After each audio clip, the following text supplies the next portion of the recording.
Ia memunguti pakaiannya yang berserakan di lantai kemudian dengan cepat memakainya. Airi hampir saja melupakan hari penting bagi Jo Yeon-ho. Ia harus segera pergi ke salon untuk bersiap-siap. Semoga saja belum terlambat karena pergi ke salon membutuhkan waktu yang cukup lama. Dengan kondisi perut yang kelaparan, tiba-tiba saja ada aroma masakan yang menggugah seleranya. Airi melongokkan kepalanya ke dapur. Ada Han yang tengah berdiri di depan kompor hanya memakai celana pendek saja. Han, kenapa kau tidak membangunkanku? Gerutu Airi dengan rasa kesal padahal sebelumnya ia sudah mengatakan agar membangunkannya pagi-pagi.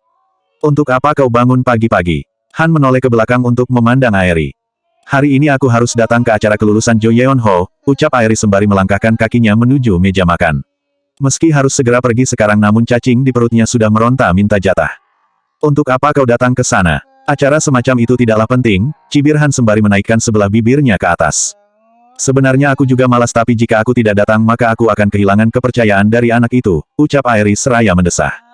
Cepat siapkan makanannya karena aku harus pergi ke salon untuk bersiap-siap. Aku ingin penampilanku paling menonjol di antara yang lain, sambung Airi yang sudah tidak sabar ingin makan karena Han tidak kunjung menghidangkannya.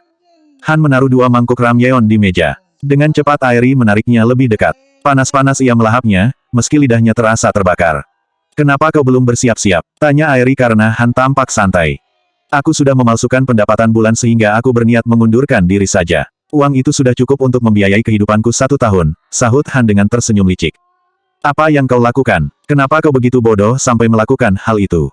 Jika Daehyun tahu mengetahui hal itu aku juga akan terbawa, ucap Airi dengan menatap tajam ke arah Han.